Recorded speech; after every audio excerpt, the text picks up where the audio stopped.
Welcome to the video on the mole.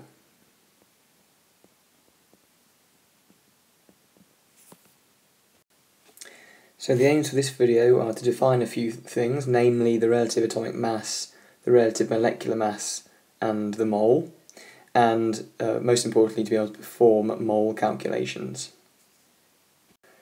So what is a mole? Well, a mole is just a number, just like if I said I had a dozen eggs, then you'd know I meant I had 12 eggs. And we use the mole to describe the numbers of atoms we may have. 1 mole means I have 6.022 times 10 to the 23 of something. Now that is essentially 6 with 23 zeros on the end of it. Now that is a massive number, but if I say I had 1 mole of something, then that's essentially what I mean. And the reason we use it is so that we are talking about atoms on a sensible scale. We don't want to talk about 1 or 2 atoms, we'll be talking about this number of atoms. As 1 or 2 atoms don't really weigh anything, and a mole of atoms weighs a measurable amount, which allows us to perform calculations with. Now if we want to define the relative atomic mass or relative molecular mass, they're very similar definitions, but you just need to change one word in each. Now basically what they are is the average mass of an element or a molecule based on a scale on which a carbon-12 atom has a mass of exactly 12. Now in an exam, if you're asked this question, then you could learn the following expression to define it. So it would be the average, so that you must make sure you say the average mass of an atom of an element divided by 1/12 of the mass of an atom of carbon-12. If you want that's defining the relative atomic mass. If you wanted to define the relative molecular mass, then you would substitute the word atom for molecule, basically. Now in any Chem 1 paper you will sit, there will always be a mole calculation question. And in order to answer these, they are quite complicated, you'll have to practice them quite a lot, but in order to answer them you will need to know 2 formulas. The first one is moles equals mass divided by relative molecular mass, which I'm going to give the symbol MR. So I'll put it into a triangle here, which helps you to rearrange it if need be. So moles equals mass divided by relative molecular mass. Remember, MR stands for relative molecular mass. So that is, if you had a molecule, you add up all the masses of the elements from the periodic table. That is the relative molecular mass. The mass will be in grams if it's given to you in the question. The other triangle is to do with moles in solution, and that is that moles equals concentration times volume.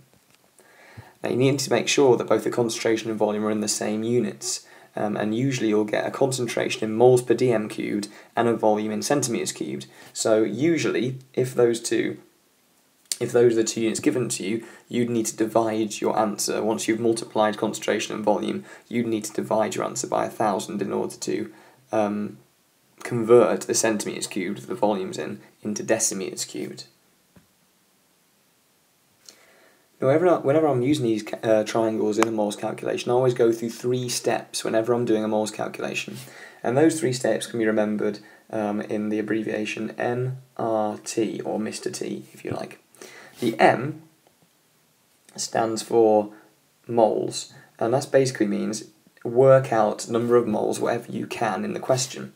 I'm going to do an example of this in the next slide, so I'm just going to show you these 3 steps, and then I'll show an example. So M stands for moles. You've got to work out the number of moles of anything you can in the question. You always get given numbers in order to work that out.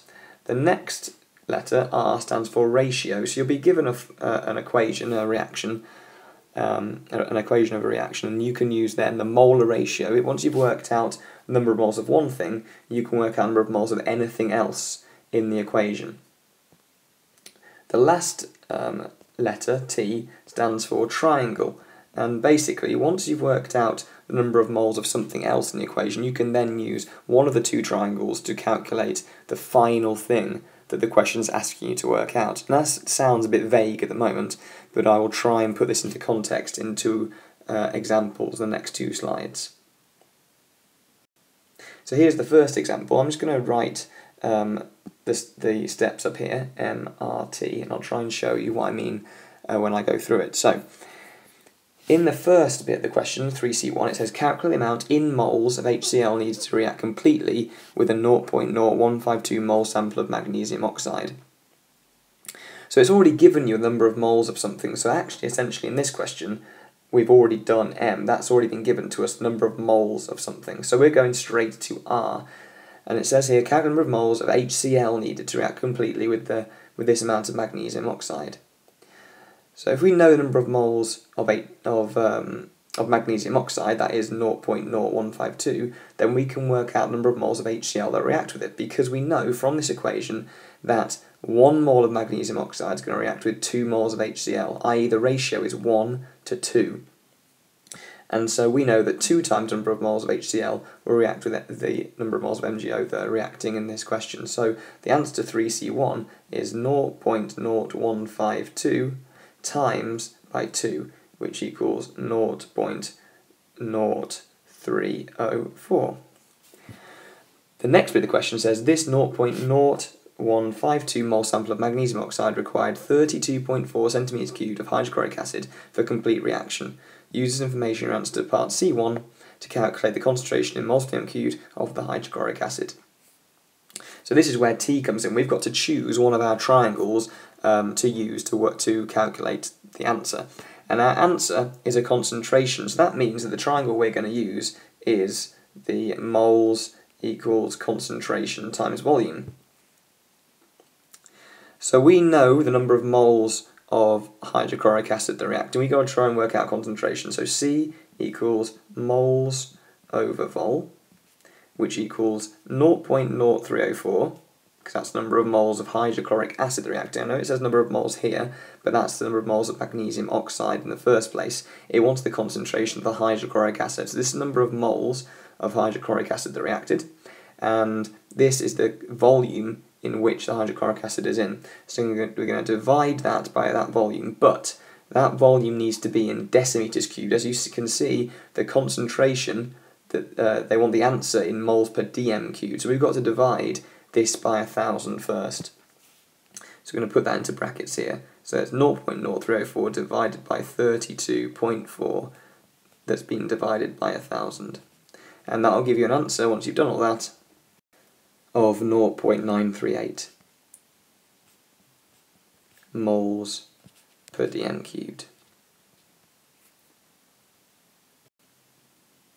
So here's another example of a moles question you may come across in the Chem 1 exam. As you can see, it is broken down 2 steps for you, like the previous question, and in general, that's how the Chem 1 paper is laid out. They usually break it down to steps for you to make it a little bit easier. I'm going to write MRT at the top again to try and show you the 3 different steps whilst working out this question. So the question says, titanium 4 oxide is used as a white pigment in some paints. The pigment can be made as shown in the following equation. There's the equation. It says, in an experiment, 165 grams of titanium chloride were added to an excess of water. And it says, calculate the amount in moles of titanium chloride. So the first step in this question is calculate the amount of something in moles. And as I said, M in the MRT expression stands for moles. So what I'm going to do is work out the number of moles of this. I have to use the moles equals mass divided by relative molecular mass triangle, because we've been given a mass in grams here. So moles equals mass divided by relative molecular mass, which equals 165 divided by the relative molecular mass of titanium chloride. So we've got to work that out. So titanium chloride has 1 titanium in, which weighs, if you look at the periodic table, 47.9, and 4 chlorines each of which weigh 35.5. So if we add all that together, we will get an MR of 189.9.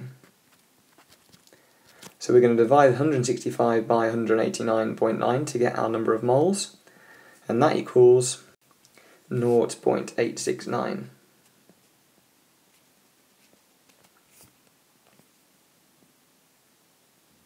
So we go to our next question. It says calculate the maximum amount in moles of titanium oxide which can be found in this experiment. So this is our R bit of our process, and that is using the ratio of our expression, of our equation.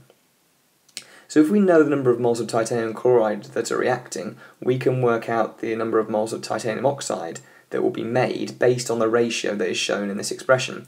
And you can see that there are no numbers in front of either titanium chloride or titanium oxide, which means that only 1 mole of titanium chloride will make 1 mole of titanium oxide, i.e. the ratio is 1 to 1. So however number of moles of titanium chloride we use, that's how many moles of titanium oxide we'll make. So the answer here is just the same, 0.869. It's just the same number of moles as titanium chloride that we're using. It then says calculate the maximum mass of titanium oxide formed in this experiment. So we're wanting to work out a mass at the end of this. So we've got to choose the appropriate triangle, which is what T stands for here, the appropriate triangle to work out mass. And the only triangle that has mass in it is moles equals mass divided by relative molecular mass. So if we rearrange that, we get mass equals moles times mR. And then the number of moles is 0.869, so it's 0.869 times the relative molecular mass of titanium oxide, and that's given to in the question at the top, 79.9. So it's 0.869 times 79.9, and therefore the answer is 69.4 grams.